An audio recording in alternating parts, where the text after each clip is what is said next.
Hello everyone, this is your boy Kai Sasaki here. Today we're gonna watch Joyville. Joyville is one of the old games and this is from Film Theory, Game Theory. I've been watching Film Theory for so long. Joyville. And I was wondering about this game for long and now they got theory about it. It's pretty impressive. So let's jump into it. What happens when childhood trauma is left unchecked? What happens when that child grows up to create giant cuddly mascots? And what happens when that person then puts a little more into their creation? You get no. Yes, Joyville. But while all of that might sound cliche, the truth hiding within these colourful walls is not what you'd think. I watched Hello Internet! Welcome to Game Theory, the show that's always here to bring you joy. And speaking of joy, it's probably about time I talked about the new indie horror game to hit the scene right at the end of last year, Joyville 2. Now you might be thinking to yourself, wait, Joyville 2? What happened to Joyville 1? And that's... Okay, before anything, this one's like 20 minutes. I don't think I'm gonna pause too much. I hope so. And I watched Joyville 1, like the Joyville. I don't see any, like the cat character. Never seen it. I just see the yellow mascot. Fair, because there is a Joyville 1 that came out back in 2023, but the reason we never talked about it was, well, because the plot the game gives us felt very familiar. It takes place in an abandoned childhood paradise called Joyville, beloved by children and the brainchild of one visionary man. Unfortunately, the place had to close down after all the staff and children suddenly went missing. Years later, our nameless protagonist returns to the abandoned facility to find out what happened, solve some puzzles, eventually get chased by a monster, and that's about it. Yeah, it's not hard to see why people thought this was a carbon copy of Poppy, and so it didn't really feel like there was anything more to say about it. But here's the thing, I also remember when people said the same thing about Poppy Playtime's first chapter, labeling it as a generic FNAF ripoff. I have seen everything. Yes, FNAF, we hear you. You're very special. You did it first. But fast forward to today, and Poppy has set itself apart as its own indie horror giant. So I wanted to give Joyville 2 the same chance and see if it would be able to throw off the shackles of its Poppy clone origins. And boy, did it deliver. This is no longer a walking simulator, friends. We've got time travel mechanics, a variety of different minigames, and even a pink cat monster that flips us off. I guess that's one way to set yourself apart. Huggy would never degrade himself to such vulgarity. But while cool game elements are fine and dandy, you know me, I'm here for one thing and one thing only, the lore. And Joyville 2 has certainly grown up in that department as well. Hidden around every corner of this abandoned kindergarten are little details that everyone missed at first glance. And when all put together, we uncover a tragic story of how one man's inability to face his own personal demons turned his once beloved dream into a nightmare for everyone. Hold on to your magic teddy bears real tight, loyal theorists, as we find out how all the joy was sucked out of the halls of Joyville. Joyville 2 picks up right where the first one ends, right after the final chase scene with totally not yellow Huggy, Wooly Bully. Except now, we actually got some backstory as to why our character came back to this godforsaken place. As we approach the front door, we are treated to some flashbacks of us playing in Joyville as a kid, along with our sister, only for her to give us one simple request. Brother, save me! We haven't returned to this place for the sake of nostalgia. We're here on a mission. Our sister was one of the children that went missing the day everything went wrong. But can we still save her? According to the game's Steam page, the events we actually play through take place decades after the incident. Well, it might be more possible than you'd initially think, because instead of being equipped with phaser blasters or grab packs, we're given the most logical thing you'd find in a kindergarten, a toy bunny. That can break the rules of time and space itself. Man, if only all my toy bunnies would do that, instead of, well, you know. With this toy, we can turn Joyville from a decrepit horror attraction into what it once was, in all its colorful glory. Although, we aren't the only ones who are stumbling around this place. Throughout Joyville 2, we are introduced to 3 unique mascots that help us along our journey. We have the Star, a dancer with an unflappable positive attitude. Follow me and don't be afraid to experiment. Dance is joy, it's freedom. There's Lumina, an excitable cat who's just Lumina. caked up for some reason. You can ride the slides, dive into a pool of soft balls. And then there's my personal favorite, Tidy, a sea monkey who loves exploring the ocean depths in search of treasure. I found all Sea monkey. sorts of cool stuff underwater, but some of my favorite things have gone missing. Well, you certainly haven't lost your dapper sense of style, Tidy. I tip my own hat to you, sir. Or at least I would. But as soon as I use the time-traveling ability to take us back to the present day, let's just say the years have not been kind. One by one, the mascots go from kind and friendly to corrupted versions that are hell-bent on killing us. Yes, even dapper Mr. Tidy. And we have to No. defeat all of them in order to reach a door of light where we can hear our Bye, sister Mr. Tidy. laughing.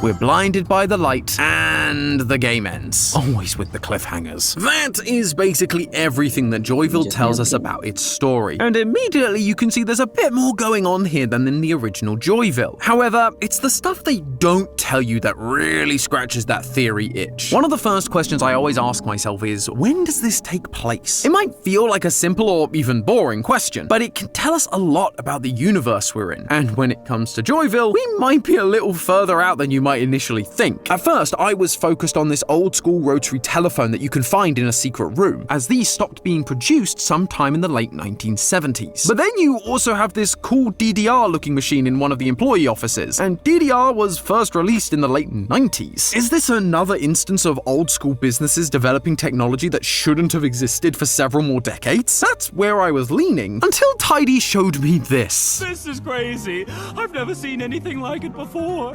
I found this at the deepest part of the ocean, surrounded by all this debris. Tidy goes on to say that it's all very sci-fi, but once you really stop and looking about, it's certainly not futuristic or fictional. That is a Logitech F710 wireless gamepad, the same controller that was used on the Titan submersible in 2023 by OceanGate. That's right, Tidy has collected the game controller from the wreckage of the OceanGate tragedy. OceanGate is canon in Joyville. They even have the little 3D printed sticks that OceanGate added to the stock controller. Oh, Man, actually- it's been a while actually since the an indie controller, horror game okay. left me completely speechless, but just wow. What's even crazier is that if we really are using time travel, this scene takes place in the past section of the story, supposedly set decades ago, which means the present is decades into the future, a future that we've not even seen yet. I guess that makes sense, considering, time travel doesn't exist yet, no matter how much we want to change the past. But if that's true, then we need to be focusing less on the when of everything and more on the why. If we can figure out why everything fell apart in the first place, maybe we can stop the prophecy from coming true. Although, that's easier said than done, considering the game keeps throwing us into chase sequences. Hey, what was that? Was that writing on the wall? If this game really is a Poppy clone, then we know some juicy lore has to be sprinkled in there. Editor, zoom in. Enhance. Enhance. Zoom in. Enhance. Enhance. Enhance! Are you worried about your privacy? Not really. I'm locked away in a tiny room under a bunk bed. It's pretty private. What about your internet privacy? I mean, yeah, I guess. It is a know, little it's- concerning how much I'm Googling things about missing or dead kids. I would hate for gonna someone to be- find out, like the government. Or VPN, worse VPN. yet, my internet service provider. Please, creepy wall writing. What do I do? I should use today's sponsor, NordVPN? Perfect! You see, NordVPN is able to reroute your internet to go through I'm their gonna servers, skip giving it. I'm not you gonna skip way more this. privacy online, which means no I'm not gonna skip this. I'm sorry.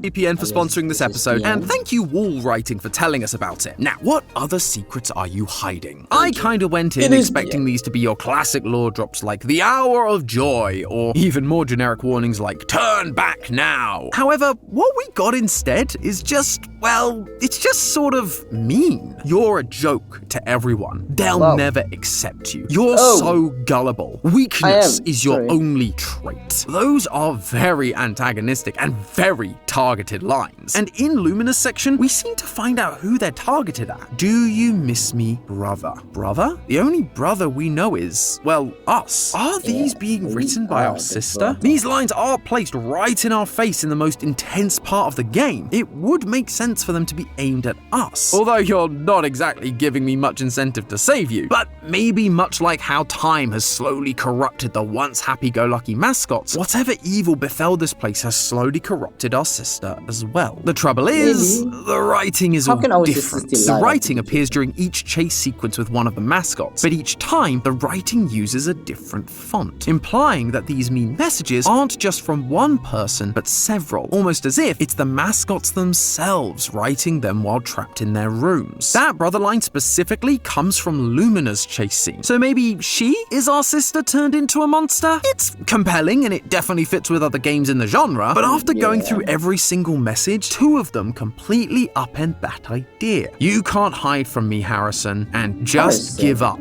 Harrison. That name isn't new to us either. No, it's not our character's name. It comes from one of the very, very few pieces of lore the original Joyville offered us. There's a newspaper you can find that tells you that Joyville was created by a highly respected entrepreneur and member of the community. That man's name was Harrison Vanderbilt. Could that mean that we are Harrison? Sadly, no, because Harrison created Joyville, and yet we are having flashbacks to playing in Joyville as a kid. Plus, according to the article, when all of the staff and kids vanished, Harrison was arrested. That was decades ago, but being responsible for dozens of missing kids and adults is the kind of thing that gets you multiple life sentences, or worse. So we can't be Harrison, which means these vicious mockeries on the wall weren't meant for us, the player. They were likely written for Joyville's founder, Harrison. But if he's in prison, why would whoever wrote these think that he'd see them?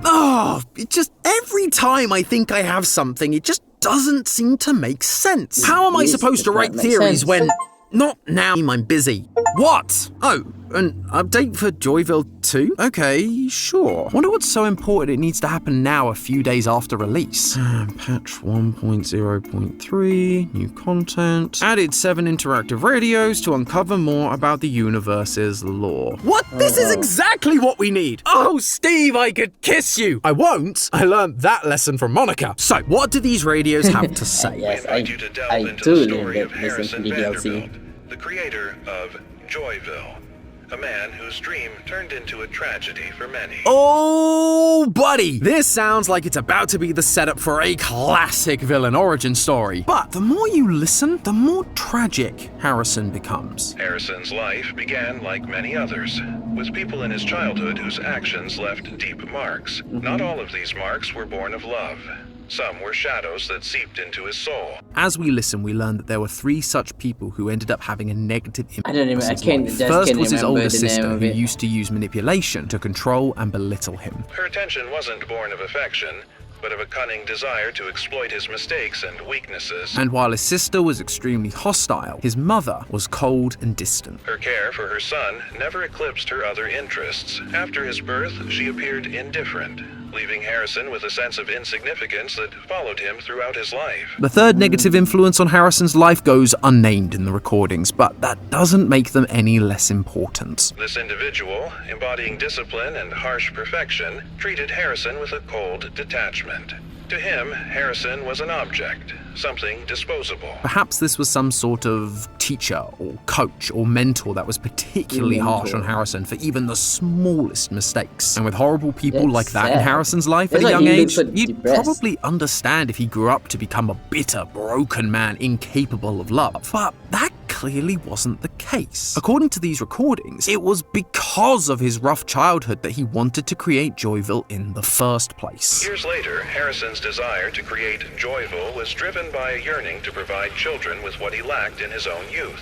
He envisioned a place where children could feel safe, where friendship and joy thrived. The fact that Harrison was able to take that awful hand he was dealt with as a child and turn it into something that created so much joy so that no kid would ever feel the same way he did is frankly amazing. But of course, we know this story doesn't have a happy ending. But creating such a world required more than imagination.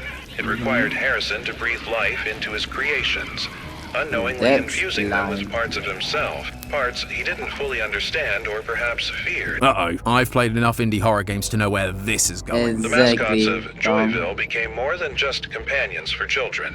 They absorbed aspects of Harrison's memories, his emotions, his past. They carried within them fragments of Harrison's shadows, subtle habits, gestures, and glances, echoes of his own painful memories, manifested in the mascots. The mascots quite literally became the evil people he thought he left behind in his childhood. We have a sister who is incredibly mean and manipulative, just like we see in the evil version of Lumina. Then there's Harrison's mother, who is always obsessed with her own interests at the detriment of her son, just like Tidy's one-tracked love of the sea and going on adventures. And then there's the Star, whose evil version was an overly critical perfectionist, just like the mysterious mentor who hurt Harrison. Those messages we find during the mascot chase sequences, like "you're a joke to everyone" and "weakness is your only trait," aren't just random insults. They are the sorts of things these people, these monsters, said to Harrison as a child. And now they're repeating them because while Harrison may be in jail, there's a part of him that remains inside Joyville. And I don't mean these three mascots. At the very end of Chapter 2, after you defeated Lumina and all the other mascots, there's a room that leads to the final door that takes you to the credits. Most people just walk right through, but if you stop and look at the wall, you'll find one last wall script written in a completely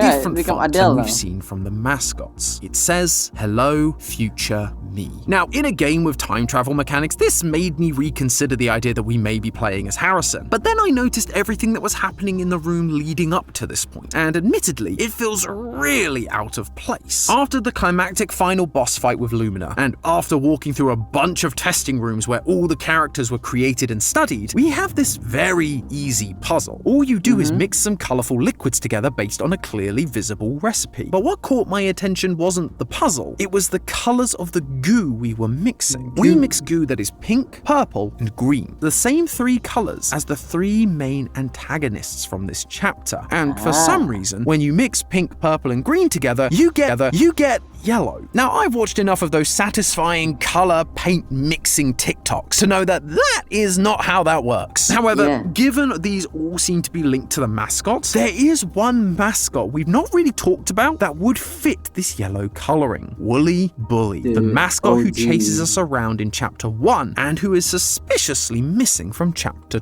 2. By combining the essence of these three mascots, you get this new yellow monster. And who else is made up of the essence of these three monsters? Harrison Vanderbilt. His trauma was split amongst these three creatures. So by combining them back together, Harrison made a mascot that is essentially a mascot version of himself. Hello, future me. So it makes me wonder if when we see Woolly Bully again, it may turn out that he isn't like the others we faced. He may look like just another monster, but in reality, he's like his creator. When you look at the experiments and what happened to this place, it would be very easy to label Harrison as a villain. But really, he was a tragic hero. A man who wanted to create a dream world for children to ensure that every child had a place of joy in their lives. But unfortunately, laying dormant in Harrison's soul was a darkness, a past that he ran away from and never fully addressed. It festered and attached itself to the mascots, his creations, ultimately hurting the people he sought to protect. And now, here we are, coming in and killing off the demons that haunted Harrison for so long. Maybe by teaming up with Woolly, we can not only save our sister, but also rid Joyville of the physical manifestations of trauma that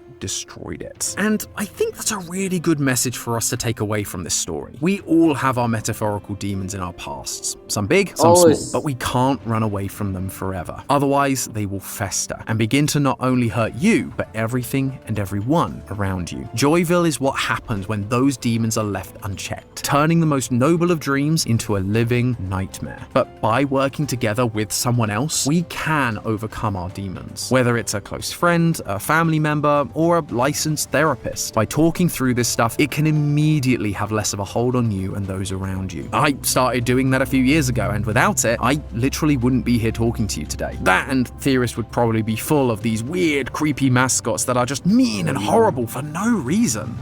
Maybe I should give my therapist a call. But hey, that's just a theory. A game theory! Thanks for watching. Game. Okay, wow. So his definition of villain, not born but made. It literally is. Wow, I was not expecting that from Joyville. Joyville, it's like 3 years ago. The first Joyville come out. I watched someone else playing it, and I thought it was like, I mean, Poppy is really popular at the time, so I think it just same as that, and I'm not complaining. Just pretty cool, to see more horror game like that. I love horror game. I do, and I was never thought it.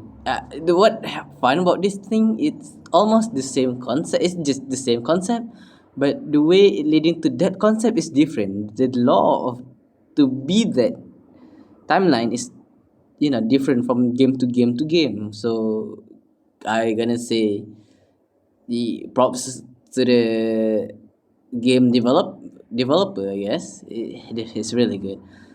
Well, I guess that's from me. Thanks for watching, guys. I guess I see you next time.